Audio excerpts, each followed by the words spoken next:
नमस्कार, news for nation देख रहे हैं आप और मैं आपके साथ वंदना। उत्तर प्रदेश में 4 बार मुख्यमंत्री रह चुकी बसपा सुप्रीमो मायावती ने एक बड़ा ऐलान किया है। जी हां, बता दें कि कुछ दिन पहले ही मायावती ने उत्तर प्रदेश में होने वाले विधानसभा चुनाव को लेकर 403 विधानसभा सीटों से अकेले चुनाव लड़ने का दावा किया था और साथ ही जीत का भी उनके द्वारा दावा किया गया था। बता दें, उन्होंने कहा था कि वो बिना गठबंधन किए ही आने वाले विधानसभा चुनाव में अकेले चुनावी मैदान में उतरेंगे और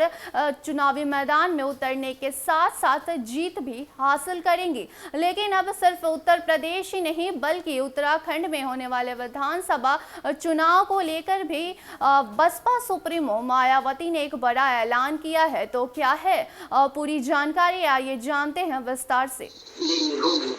और इस बात का सबसे बड़ा सबूत यूपी में बीएसपी के नेतृत्व में रहा 4 बार का शासनकाल है और इस दौरान बीएसपी ने प्रदेश के विकास व जनहित के असंख्य ऐतिहासिक कार्यों को करने के साथ साथ बाबा साहब डॉक्टर भीमराव अम्बेडकर जी को भी विभिन्न स्तर पर पूरा आदर सम्मान दिया है, जिसे विरोधी पार्टियां अभी तक भी आसानी से हजम नहीं कर पा रही है। ये सब किसी से छिपा नहीं है और आज उत्तर प्रदेश सहित पूरे देश में उत्तर प्रदेश में आगामी विधानसभा चुनाव को लेकर सरगर्मी तेज है। इसी कड़ी में बहुजन समाज पार्टी की प्रमुख मायावती ने यूपी चुनाव में अकेले दम पर शानदार जीत का दावा करते हुए कहा कि 2022 में यहां बसपा 2007 से भी मजबूत सरकार बनाने वाली है। इसके साथ ही उन्होंने बताया कि उत्तराखंड में उनकी पार्टी अकेले चुनाव लड़ेगी और अच्छा परिणाम भी लाएगी। इसके साथ ही उन्होंने पंजाब में बसपा शियद की गठबंधन सरकार बनने का भी दावा किया है। बता दें कि बसपा सुप्रीमो मायावती ने बाबा साहिब डॉक्टर भीमराव अंबेडकर की पुण्यतिथि के मौके पर उन्हें श्रद्धांजलि दी और उसके बाद एक प्रेस कॉन्फ्रेंस के दौरान बसपा सुप्रीमो ने कहा कि बीजेपी और सपा पर जमकर निशाना साधा और साथ ही कहा है कि भाजपा वाले कहते हैं कि अपराध नहीं होते, लेकिन कोई दिन ऐसा नहीं बीतता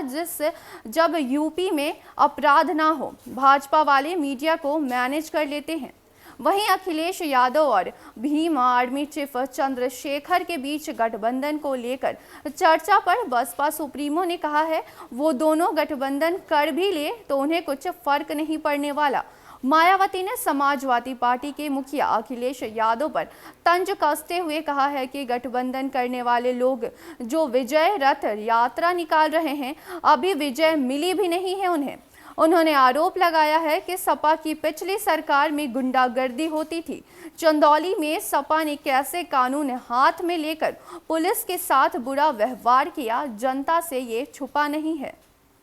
इसके साथ ही उन्होंने ये भी कहा है कि आज देश के करोड़ों दलितों, आदिवासियों, पिछड़े वर्गों और भारतीय संविधान के मूल्य निर्माता डॉक्टर भीमराव अंबेडकर की पुण्यतिथि है। इस अवसर पर मैंने अपने निवास स्थान पर उन्हें श्रद्धा सुमन अर्पित की है। अंबेडकर जी ने अपने जीते जीते इन वर्गों के लोगों को कानूनी अधिकार दिलाने के साथ ही साथ उन्हें ये भी कहा था कि यदि उनको संविधान में मिले कानूनी अधिकारों का पूरा लाभ उठाना है तो उन्हें एक साथ होकर केंद्र और राज्यों में राजनीतिक सत्ता की चाबी खुद अपने हाथों में लेनी होगी। कहना चाहूंगी कि देश में संकीर्ण व जातिवादी सोच रखने वाली ऐसी पार्टियां व संगठन आदि भी हैं जिन्होंने बाबा साहब डॉक्टर भीमराव अम्बेडकर की मानवतावादी सोच व संघर्ष का हमेशा विरोध किया है तथा उनकी घोर उपेक्षा भी की है, लेकिन अब वे अपने राजनीतिक हित के लिए दिखाती व बनावटी प्रेम के रूप में मजबूरी में उन्हें याद करते हुए हमें नजर आ रहे हैं। यह उनकी इसी मजबूरी का ही नाम बहुजन समाज पार्टी है, जिसकी स्थापना के बाद से ही देश में टूटे व बिखरे पड़े हुए करोड़ों दलितों, आदिवासियों, अन्य पिछड़े वर्गों तथा धार्मिक अल्पसंख्यकों में से विशेषकर मुस्लिम समाज के लोगों को भी इस पार्टी ने बाबा साहब की सोच के मुताबिक चलकर इनको इनके वोट की शक्ति व राजनीतिक महत्व के प्रति जागरूकता पैदा करके उन्हें उनके अस्तित्व तथा उन्हें गुलाम मानसिकता से भी काफी कुछ आजादी दिलाई है। इसलिए बाबा साहब डॉक्टर भीमराव अम्बेडकर को दिल जान से चाहने वाले उनके खासकर बीएसपी मूवमेंट से जुड़े करोड़ों लोग देश भर में आज उन्हें केवल नमन व याद ही नहीं कर रहे हैं, बल्कि उनके अति महत्वाकांक्षी आत्मसम्मान व स्वाभिमान के मूवमेंट को पूरे समर्पण के साथ आगे बढ़ाते रहने का संकल्प भी ले रहे हैं, तैयार भी कर रहे हैं। इसके साथ ही बीएसपी का संघर्ष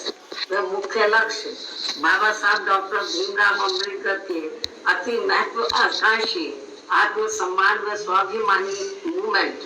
तथा उनकी समतामूलक व न्यायपूर्ण सोच को देश में जिंदा रखने व उसे आगे बढ़ाने का मूवमेंट भी है, जिसे कभी भी कम करके नहीं आंका जाना चाहिए। और ये कारवां बाबा साहब का और ये कारवां न रुकने वाला है और न ही झुकने वाला है, बल्कि बाबा साहब डॉक्टर भीमराव अम्बेडकर के चट्टान जैसे मजबूत इरादों की तरह पत्थर काट कर अपना रास्ता खुद बनाने वाला है, जिसके नेतृत्व पर लोगों को हमेशा पूरा विश्वास रहा है। परंतु दुख इस बात का भी है कि कुछ लोग व संगठन अपने थोड़े थोड़े निजी स्वार्थ की खातिर खासकर दलितों, आदिवासियों, पिछड़े वर्गों व अन्य उपेक्षित वर्गों के वोटों को बांटकर बाबा साहब की मूवमेंट को कमजोर करने में लगे रहते हैं। हालांकि उन सबका स्वार्थ फिर चुनाव के बाद उन्हें पैदल करके फिर से ऐसा छोड़ देते हैं कि वे न करते रहते हैं न खाते। लेकिन इन सबके बावजूद भी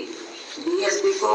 अपने लोगों की भरपूर लगन, मेहनत व मिशनरी संघर्ष पर तो बता दें कुछ इसी तरीके से मायावती ने अखिलेश यादव पे भी तंज कसा और आने वाले विधानसभा चुनाव को लेकर भी एक बड़ा ऐलान किया है कि सिर्फ वो अब उत्तर प्रदेश से ही नहीं बल्कि उत्तराखंड से भी चुनाव लड़ने वाले हैं, और वो भी बिना गठबंधन किए, और उन्होंने साथ ही अपनी जीत का भी दावा किया है। तो अब देखना ये होगा कि आने वाले विधानसभा चुनाव में उनको कितनी जीत हासिल होती है और उनकी दावे की सच्चाई क्या है। तो फिलहाल के लिए इतना ही। देखते रहे न्यूज़ फॉर नेशन। धन्यवाद।